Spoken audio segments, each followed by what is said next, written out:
आंखें ठीक हो गई घोड़े की।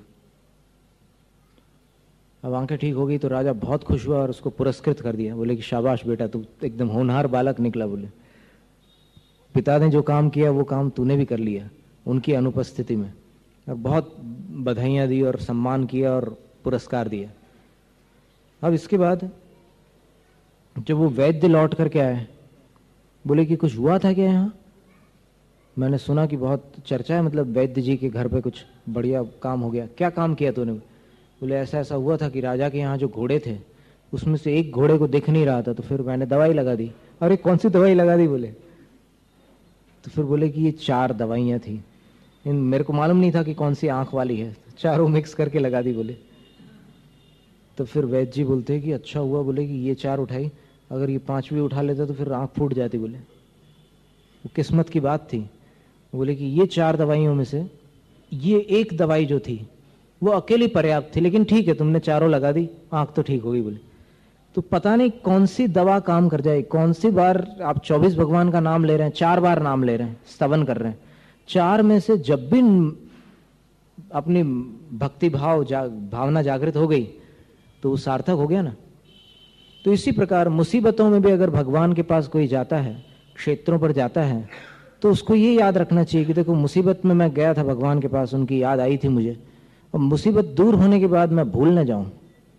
क्या मुसीबत में गया जरूर था भगवान के पास, अब मुसीबत टल गई, अब आगे का क्या? फिर मुसीबत आएगी तब देखेंगे। ये बनियागिरी है, ये जैनी का लक्षण नहीं है। जैनी वो होता है जो एक बार जिसके निमित्त से हित हुआ है, अब संकट टलने के बाद भी वो वैसी गद्दारी या फिर वैसा बर्ताव नहीं करेगा।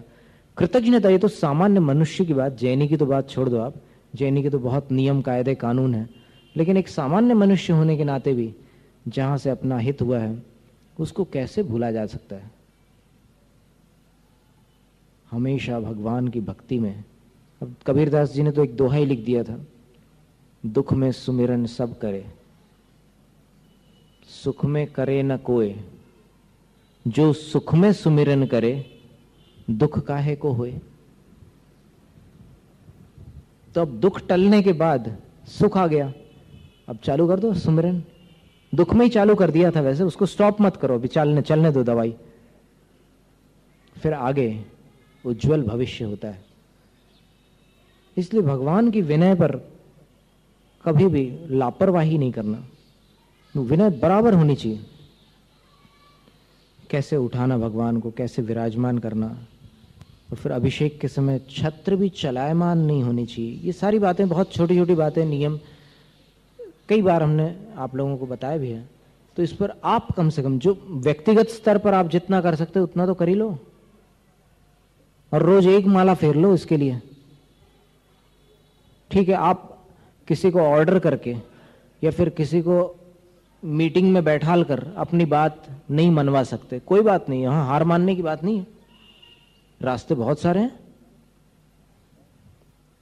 आप बैठ करके एक माला फेरो भगवान के पास कि यहां की विनय और सारी व्यवस्था अच्छी हो जाए, बिल्कुल जो जितनी कमियां हैं यहां पर वो दूर हो जाए, इसके लिए माला फेरो ना। और हम बता रहे हैं ना, है कमियां, अब ज्यादा उसका क्या विस्तार करना, तो वो कमियां दूर हो जाए, बस इतनी भावना से आप माला फेर लो एक, देखो कितने दिन में काम होता है। दशहरा भी नहीं आएगा, दिवाली तो बहुत दूर की बात है।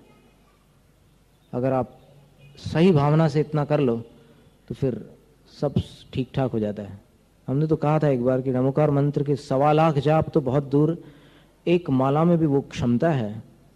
एक माला फेर कर, जैन हो या अजैन हो, उससे कोई मतलब नहीं है, एक माला फेरने पर भी नमोकार मंत्र की माला में वो क्षमता है। अर्थ समझना अनिवार्य नहीं है, क्योंकि उस कुत्ते को अर्थ नहीं आता था जिसको देव पद प्राप्त हो गया नमोकार सुन करके। उसको पता था अरिहंत कौन है। जीवेंद्र कुमार ने कुत्ते को नमोकार मंत्र सुनाया था, उसको कुछ भी मालूम था क्या? उसके पास तो अंगूठा भी नहीं था, इसलिए उसको अपन अंगूठा छाप भी नहीं कह सकते कुत्ते को। लेकिन नमोकार मंत्र अपने आप में मंगल है, धवला की पहली पुस्तक में ये जानकारी दी है कि नमोकार मंत्र का अर्थ समझकर पढ़ने से ही अच्छा भला होता हो, ऐसा कुछ नहीं है। अरहंत मात्र इतना शब्द भी मंगल है अपने आप में। अब मुसलमान बाबा लोग, कई बाबा लोग नमोकार का इस्तेमाल करते हैं। अभी महाराष्ट्र से हम जब इधर आ रहे थे तो फिर एक व्यक्ति के यहाँ पर ताबीज बांधा था उन्होंने, और उस ताबीज में कुछ उर्दू भाषा में कुछ था। उसको खोलकर किसी उर्दू भाषी से पढ़वाया कि ये क्या लिखा है। उसने पढ़कर के सुना, नमो अरिहंताणम, नमो सिद्धाणम, नमो आर्यणम, नमो वज्रायणम, नमो लोहे सबसाम। उसकी तकलीफ ठीक हो गई। अब सोचो आपको लगता है कि ये घर की चीज है, हम तो बचपन से जानते हैं, इसमें क्या है, ऐसे ही ना। अब वो तो फिर संकोच भी होता है कि भाई क्या बताएं, है तो प्रसिद्धि तो बड़े महामंत्र के रूप में है, इसलिए हम कैसे बोलें कि हमें फायदा नहीं हो रहा है। बोलने में भी संकोच होता है। और नमोकार मंत्र से फायदा नहीं होता कई लोगों को, अश्रद्धा, और फिर वो क्रॉस करते हैं ना, उसको शॉर्ट सर्किट करते हैं। नमोकार की जो एनर्जी है उसको आप शॉर्ट सर्किट करते हैं, उस शक्ति को आप नष्ट करते हैं। कैसे नष्ट करते हैं? अपने अविश्वास के कारण। और वो उस मुसलमान को विश्वास है तो फिर वो काम करता है मंत्र। अब कोई कहे कि नहीं वो विश्वास से ही सब कुछ होता है, तो ठीक है, विश्वास से अगर सब कुछ होता है तो आप विश्वास करके बैठो ना कि मैं ठीक हूं, फिर नमोकार मंत्र की भी जरूरत नहीं है। तो नहीं, इसका आप देखिएगा और फिर देखो, वातावरण अगर मंगलमय हो तो धर्म ध्यान करने में कितना आनंद आता है। आप उसमें किसका दोष है, कौन क्या कर रहा है, ये सब बातें छोड़ दो। आपको सिर्फ क्या करना है, एकदम सीधा साधा पुरुषार्थ है। आपको कोई कषाय करने की जरूरत नहीं है आपको कि फलाना ऐसा है, ठिकाना ऐसा है, इससे कोई मतलब नहीं है कौन कैसा है। आपको क्या करना है, बस आप अपना काम करो। अपने पुरुषार्थ से अपना जीवन तो उज्जवल हो ही सकता है, बाकी कोई कुछ भी करता रहे, दुनिया को कोई नहीं सुधार सकता। ज्ञान सागर महाराज जी ने लिखा है कि सारे रास्ते पर दरी बिछाने के बदले अपने पैरों में जूते पहन लो। सारे रास्ते पर बहुत कांटे कंकड़ बहुत है ना रास्ते में, क्या करोगे? दरी बिछाओगे? इतनी बड़ी दरी बनी हुई किसी फैक्ट्री में, कितने किलोमीटर की दरी बिछाओगे आप बताओ? उतने पैसे कहां से लाओगे? तो सारे रास्ते पर दरी बिछाने के बजाय अपने पैरों में सुरक्षा कर लो। बस कषाय बिल्कुल छोड़ देना, कुछ करना ही नहीं है आपको। सिर्फ इतनी व्यवस्था बस ठीक हो जाती है ना, तो अपने आप सारा वातावरण बदल जाता है और कुछ नहीं है। बहुत सीधा सरल गणित है उसमें, बिल्कुल सीधा सीधा हिसाब ये है कि भगवान की जब तक अभिनय होगी तब तक कोई ना कोई अशांति का कारण पैदा होता रहेगा। वो कारण कौन पैदा कर रहा है, कैसे हो रहा है, ये तो आप एक तरफ रख दो, सीधा मूल को पकड़ो आप, और बस इस भावना से आप पुरुषार्थ प्रारंभ कर दो। क्या नहीं हो सकता। जब बिगड़ती हुई संलेखना सुधर सकती है तो फिर अभी तो अपने पास जीवन है, अभी तो अपने पास क्षमता है, अभी अपने पास पुरुषार्थ है, अभी अपने पास इंद्रियां हैं। स्वाध्याय का भी एक 15 मिनट का कम से कम नियम रखना चाहिए। नहाने में 20 मिनट लग जाते हैं, कभी आधा घंटा लग जाता है। 15 मिनट स्वाध्याय करने में क्या परेशानी है? 15 मिनट स्वाध्याय कर लो। जरूरी नहीं है कि किसी के भरोसे करो, ऐसे कई ग्रंथ है जो आप पढ़ सकते हैं स्वयं। कितनी चीजें मिलती है स्वाध्याय करने पर। जो स्वाध्याय और ध्यान से दूर रहता है उसका मन अशांति की तरफ निश्चित रूप से चला जाता है। इसलिए स्वाध्याय और ध्यान, अब जैसे ध्यान अपन करते थे पहले, वो एक पदस्थ ध्यान का अभ्यास चलता था, फिर मामला एकदम ठंडा है और मौसम भी थोड़ा सा ठंडा हुआ है पहले से, तो वो परिवर्तन आ गया। खैर उसमें हमें कोई अकुलता नहीं, हमारा तो अपना क्रम जारी है। तो कुछ अपने जीवन में साधना होना जरूरी है। सिर्फ सुनना और फिर समझ लेना कि मैंने बहुत धर्म कर लिया उतना पर्याप्त नहीं है, कुछ साधना भी अपेक्षित है। कषायों को जीतना।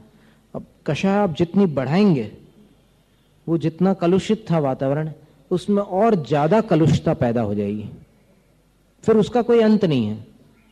क्या होगा उसके बाद? वो चेन रिएक्शन है। चेन रिएक्शन का मतलब क्या होता है? मतलब यहां से ऐसे ठोकर लगी, वो उससे ठोकर, जैसे रैगिंग होती थी ना, ब्रिटिशर्स ने एक परंपरा डाली इंडियन कॉलेजेस में। उन्होंने क्या किया कि जो जूनियर स्टूडेंट्स आते थे उनको परेशान करो बोले, तो उनको परेशान करते थे सीनियर लोग। अब वो क्या करें, वो सीनियर को तो कुछ कर नहीं सकते, तो अगले साल जो जूनियर आएंगे उनको पेलो बोले, अच्छे से रैगिंग लो। ये रैगिंग की पद्धति उन्होंने डाल दी। और फिर वो क्या करते थे, वो अगले साल जो नए आते थे उनकी रैगिंग लेते थे। तो इस प्रकार वो रैगिंग की परंपरा अभी तक चली आ रही है। और उसमें कितने लोग मारे गए, कितने लोग मर गए, कितनी दुर्घटनाएं हुई रैगिंग में। तो फिर कषाय का कोई अंत नहीं है। अपने पास बहुत उज्जवल प्रकाश है जिनेंद्र भगवान का, बस उनके सामने एक माला नमोकार महामंत्र की आप करिए। और बहुत ज्यादा मंत्र ढूंढने की क्या आवश्यकता है? कोई आवश्यकता नहीं। परमेष्ठी वाचक जो मंत्र हैं ठीक है, अगर किसी मंत्र से अपने को लाभ हो रहा है अच्छी बात है, लेकिन अपनी मूल बात तो यह है कि अपना जीवन पवित्र होना चाहिए। दर्शन, ज्ञान और चारित्र में प्रगति होनी चाहिए। सम्यक दर्शन, सम्यक ज्ञान, सम्यक चारित्र अनमोल रत्न है, मनुष्य पर्याय में मिल सकते हैं प्रयास करें तो। अन्य गतियों में सम्यक दर्शन हो सकता है, लेकिन संयम नहीं हो सकता। और तिर्यंच गति में देखो देश संयम होगा, संयम तो नहीं होगा। देश संयम माने अपूर्ण संयम। पूर्ण संयम मनुष्य जीवन में ही संभव है। तो ऐसा कोई पुरुषार्थ अपने जीवन में करके, और फिर सबसे पहले तो इस वातावरण को आप पवित्र बना सकते हैं। थोड़ा पुरुषार्थ करना पड़ेगा आपको, कोई ज्यादा भारी काम नहीं है। अभी अगर भूकंप आने वाला कोई वो कर दे कुछ कि भाई वो कौन से मोहल्ले में आएगा, जहां नमोकार मंत्र फेरेंगे आप माला तो नहीं आएगा, तो फिर चालू हो जाएंगे सब। अरे जैसा भूकंप से डर लगता है वैसे ही आपको भगवान के अभिनय से डर नहीं लगता? उसका आप करिए उपाय। कुछ ऐसा नहीं है, बिल्कुल आपको किसी से कुछ नहीं बोलना, क्योंकि वो बोलने वाला काम जो होता है वो सब लंबा चौड़ा होता है। सरकार के खाते में देखो कितनी सारी बातें, कई केसेस ऐसे हैं जो मतलब 20-20 साल से चले आ रहे हैं। कोई उसका हल निकलता है क्या? हल निकलना तो सीधा डायरेक्ट काम करो, बीच में किसी को मत लाओ, सीधे भगवान के सामने बैठो, आराधना करो, देखो सब काम कैसे होते हैं। इतना सा उपदेश था आज का। और फिर सल्लेखना की जो घटना शुरू में सुनाई थी, उससे फिर अपने जीवन में भी ये प्रेरणा मिलती है कि नहीं, कभी ऐसी स्थिति आती है कर्म के उदय में, लेकिन उस समय संभालने की जरूरत है। निशंकित, निकांक्षित, निर्विचिकित्सा, अमूढ़ दृष्टि, उपगूहन, स्थितिकरण, वात्सल्य और प्रभावना, ये 8 हिस्से होते हैं, 8 अंग होते हैं सम्यक्त्व के। इनमें 4 तो आत्माश्रित होते हैं, 4 पराश्रित होते हैं। 4 आत्माश्रित होते हैं, 4 पराश्रित होते हैं। तो फिर दोनों को सापेक्ष करके अपने को चलना है। और अंग अगर ठीक होंगे तो फिर अंगी अर्थात सम्यक दृष्टि ठीक होगा। सम्यक दर्शन ठीक रखो तो फिर सम्यक दृष्टि भी ठीक रहे। सम्यक दर्शन चौपट हो जाए तो फिर सम्यक दृष्टि का क्या हाल होगा? वो भी सम्यक दृष्टि कहां रहेगा? इसलिए सम्यक दर्शन को निर्मल रखने के लिए ये जो आराधना, गृहस्थों के लिए आचार्य अमृतचंद स्वामी ने कह दिया कि भाई शुभोपयोगस्तु मुख्य कषाय सद्भावात।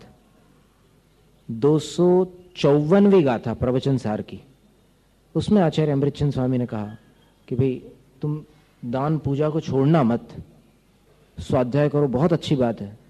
कभी न कर पाए तो भी उतना नुकसान नहीं है, लेकिन कोशिश करना कि स्वाध्याय करो, पर दान और पूजा से पीछे मत हटना।